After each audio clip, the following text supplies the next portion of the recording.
Ühel päeval siis lõpuks võtsin ennast kokku ja keerasin otsa Mount Warningu poole, kuna olin sellest kuulnud nii Byron Bay kandis uidates kui Gold Coastil Surfers Paradise'is käies, siis tahtsin selle hiidvulkaaniga üle vaadata. Sõitsin läbi Suhkruroo väljade ja lõpuks jõudsingi pisikeste teedeni, nagu siin näha on, siis sillalt pääseb läbi üks auto korraga. Ehkki oleks ju võinud sukse betoonist sillaga laiema vabalt palada. Selline on tee siis Mount Warningu otsa. Sealt jääb veel tükk aega matkata ka, aga sealt loodavasti näeb siis ka neid ümberkaudseid Suhkruroo väljasid ja muud sellist, mis tekitas kohe sellise tunde mäed ümberringi, teravad endised vulkaanilised mäed ja Suhkruroo põllud igal pool ümberringi. Tekitas sellise tunde, nagu oleks kuskile Kariibi mere saarele sattunud, aga ütleme nii, et päris hea otsus oli täna see sõit ette võtta. Vaatame, mis see meile veel toob.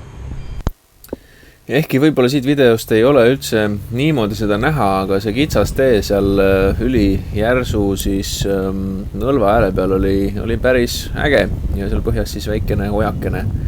Et sealt maha sõites poleks päästnud miskit.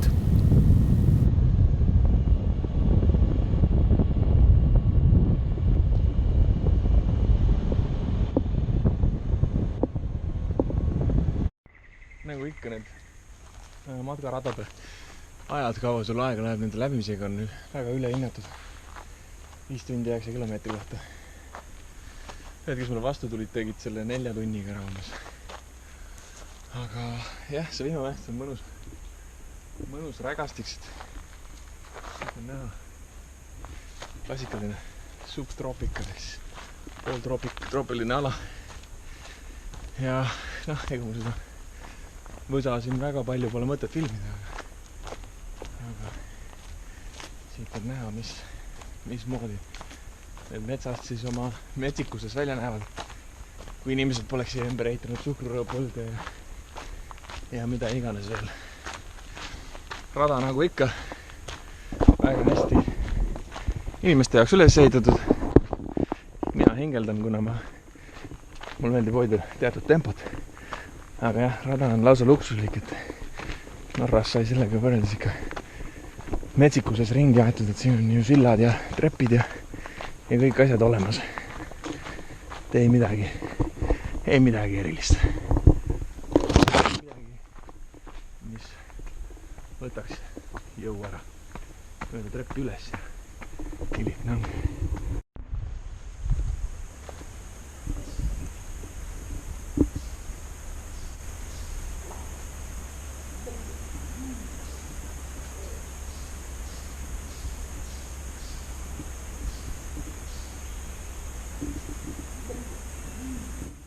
Kuulete seda häält? Mulle tundub, et see võib olla mingi ahviline, et sellised lindusid siin väga palju pole. Võib-olla on mingi orangutang või siin metsas elab.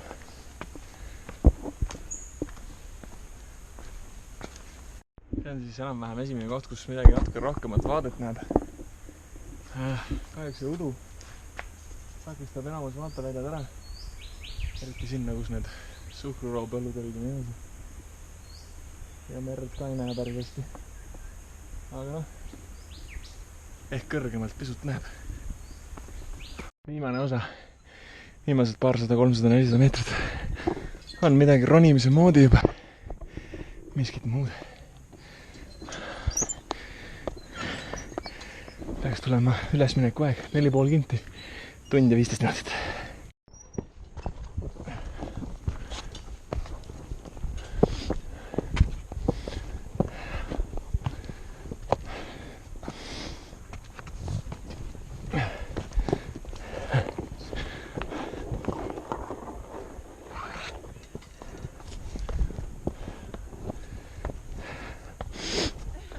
Hi. Almost there? Yeah. Yeah. Hi. Nice.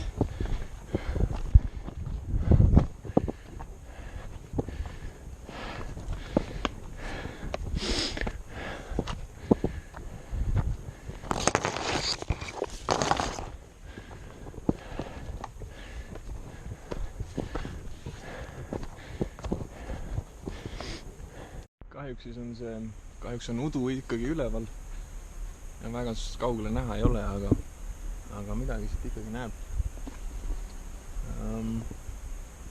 23 miljonit aastat tagasi, kui see vulkaan plahvatas, oli siis see oli supervulkaan, ehk siis see, kus seda mägede riba näete seal taga, see on siis vulkaani välimine äär tegelikult.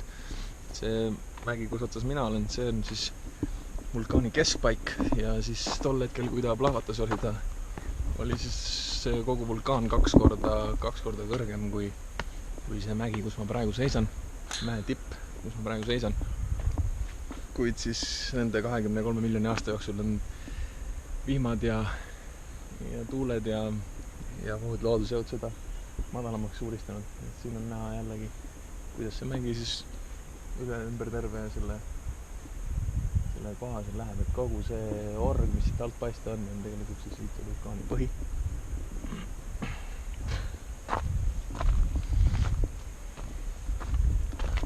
Tohutult palju liblikaid on siin muidugi.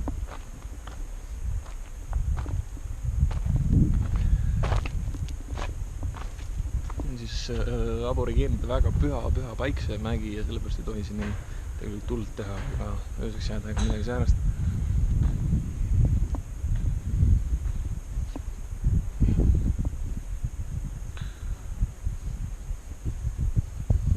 Ja esimene koht siis talvel on see esimene koht, kus on näha päiksetõusu, siis päikest, kuna idapool see on kõige kõrgem koht. Suve jooksul on siis New South Walesi üks lõuna pool. Aga jällegi siit on näha siis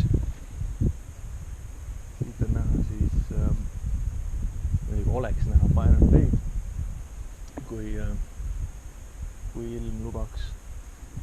See on siis ilmselt seal, kus heledam tükike paistab. Siis Byron Bay kaitseb poolsaar. Ja jällegi näha siis selle vulkaani põhi ja äärmine riba, et isegi see Byron Bay poolsaar ja too poolsaar, mida ma rääkisin, et oli kõige kaugem lõunapoolsem tipp, et tegelikult need kivimid on pärit sellest samast vulkaanist siit, kui see siin plahvatas.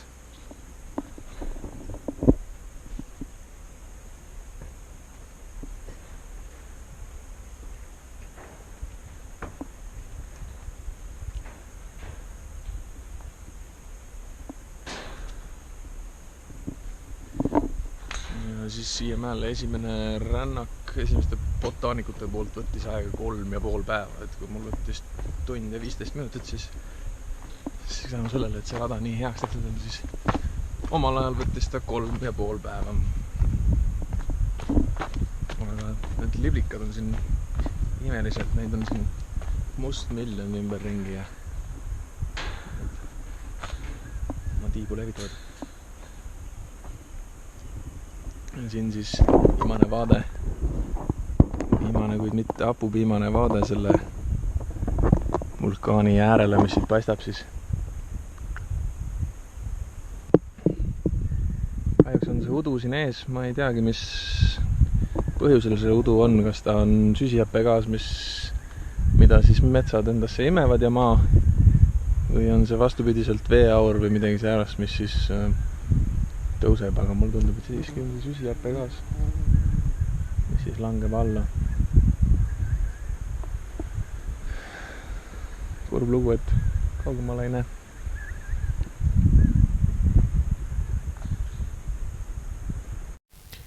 Nii lühike, nagu siin näha, enam-vähem oligi see seal mäe tipus olemise aeg. Need liblikad olid seal tõeliselt suurepärased, kuidagi väga selline paradiisi, mis iganes romantiline tunne tuli seal nagu out of this world mõnes mõttes.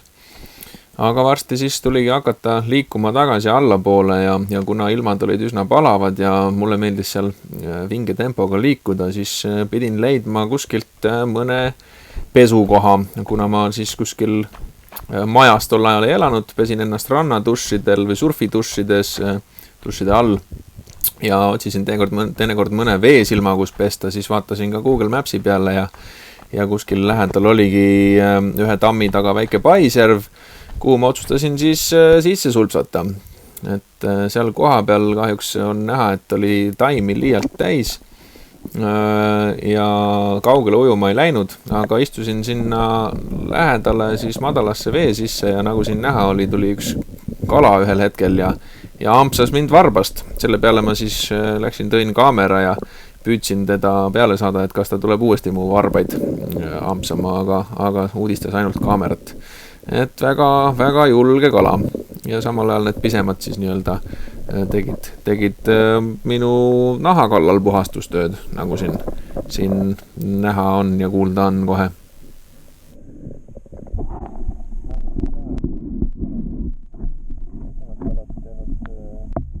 Puhastustööd söövad minu naharakke ja see suurem kala tundub, et luurab mu varbaid. Istusin ka maas ja see kahjuks videole jäin, sellepärast et GoPro otsustas filmimise järsult katki jätta. Aga ennem oli ka istusin rohkem sellele rohule lähemal ja keegi näksas mu varvast sealt rohu seest. Võib-olla selle kala mõni teine vennas, aga millegi pärast see kala siin luuretööd teeb ja väiksemad jätkavad mu naharakkide söömist. Samuti oli seal siis selliseid tegelasi, nad on siis mingisugused krabilised, vähjalised, krevetilised, mis iganes nad on, aga samamoodi ega väga kaamerat ei pelga, läksin juba peaaegu nende ninani välja, et tegelikult ma neid ei puudutanud, sest selle kaamera all ääres on see tugi, mida ei näe, mis siis ennem tegelikult nendeni jõuaks kui kaamera ise, et tegelikult ei kiusanud neid üldse nii palju, kui võib-olla video pealt tunda annab. Ja siin on näha ka siis jällegi see kala, kes tuleb siis ise kaamerat musitama nii-öelda aeg-ajalt ja mõnus mullitamise hääl, kuidas siis kaamera mikrofoni august jookseb sisse tasapisi vesi, mis õnneks vist ära ei rikkunud seda, võib-olla rikkus ka, mine sa tea.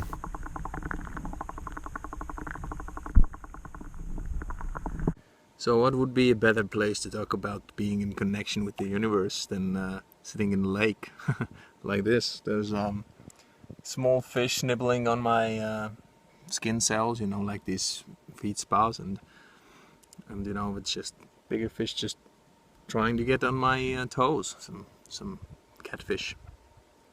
But this button example was maybe a little bit funny or weird to some of you guys, but there's other things that the universe brings you. There's most of the things, if you just let things go, you let things go by their own flows, the universe is going to provide.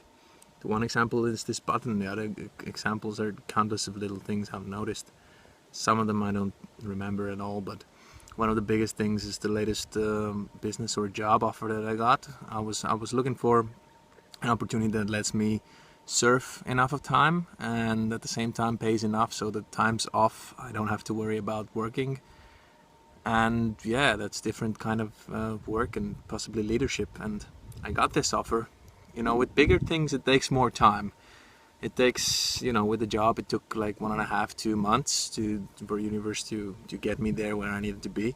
With the button it was a matter of a few hours when I was thinking that, oh damn it, I need to buy a button, and then there it was. Just I opened the door and next to my car, under the neighboring car, there was a little button that, it was a waste, it was a trash, but why not use it? Why not? And looking for some peace and quiet this weekend. Just Brisbane just got me sick of it, and here I found this spot, just sitting in the lake, letting fish nibble at my dead skin cells. And there's bigger fish right there, which try to come to my toes, like this big boy. I don't know if you can see it. Yeah, but it's just hovering around here. It's peaceful. See päsakas siin kriigiseb ja räägiseb. See ei ole mitte midagi muud kui üks bambuse võsa. Ma ei tea miks, aga midagi pärast on nad siia istutanud bambuse võsa. Sõidin siit mööda ja vaatasin, jätsin pilgu peale ja mõtlesin, kurra. Etsa bambus, mis bambus. aga miks kuradi pärast siin on? Ilmselt see võsa ei ole kuigi vana, sellepärast et teadagi bambus kasvab päris palju päevas. Ja muidugi mida noorem, seda kiiremini, aga see bambus on katsume käega ka.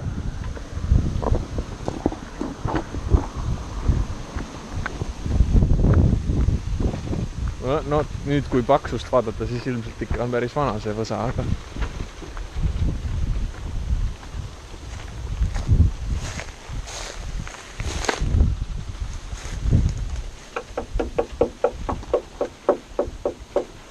bambus, mis bambus. See suur jäme bambuse võsa. Hoitab. Päästab veel mingisugune määnukk. See siin mu selja taga on siis suhkruroog, mida on siinsetel aladel vägagi palju kasvamas. Ja õhus on tunda ka suhkrumelassi lõhna, sellepärast et millegipärast on siinpool see suhkruroog juba põlema pandud. Aga ma arvan, et seda põletatakse maha, sellepärast et kas umbrohkura põletada või siis enne korjamist nii-öelda põletatakse see põhi maha. Aga see lõhn tuleb ka siit lähedal olevast valge auruga korstnast, kus siis toimub selle suhkruroo pressimine ja sealt siis selle suhkrumelassi välja võtmine. Et see lõhn, mis sealt korstnast tuli, oli selline vägagi toorsuhkrut ja melassi meenutav. Rohkem toorsuhkrut, vähem melassi, aga siuke hästi õrn hapukas, ütleme siis toores melassi lõhn tuli sealt pressist. Ja siia kanti, kui ma siis nii-öelda välja sõitsin, siis nagu tahtnud näha need kinkad ja need suhkruroo põllud ja ümberringsed mäed, siis tunne tekkis, nagu oleks kuskil Kariibi mere saartele jõudnud välja omadega, kus rummi tehakse ja nii edasi. Et siin on siis näha, et järk-järgult, kus on siis tühjaks tehtud põllud ja noored põllud ja vanemad ja siin siis on näha ka suuremat suhkruroo siis taime ja päris jäme on teine. Võtaksid mõne väiksema kaasa ka. Kudjaks haamriga natuke melassi välja mõnest.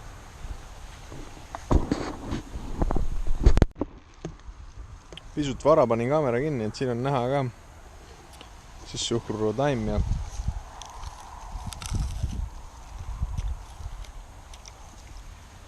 näha, kuidas see magus toorsuhkru maitsega melassit välja tuleb, kui ma seda hammustan.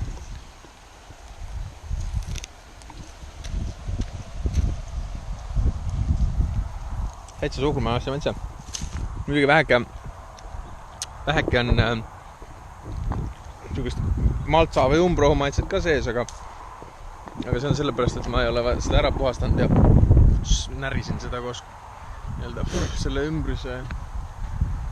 ümbruse koorega ja muuga. Jah, aga seda siis suhkruroo kasutamine käib siis ja moodi nagu mina oma hammaste vahel seda melassi pressisin, siis see tehas siis pressib kuidagi seda kiiremini ja rohkem korraga. Ja eemaldab siis nii-öelda mulch on selle asja nimi, nende jääkide nimi. Ja see siis läheb kas loomasöödaks või siis taimede alla ja loomade alla nii-öelda ja muu säärase otstarbe. Järgmises osas kohtan puud kallistavat sisalikku, ronin ühe järsu kalju otsa, ujun päikesepaisterannikul ja rõõmustan Borodino leiva üle.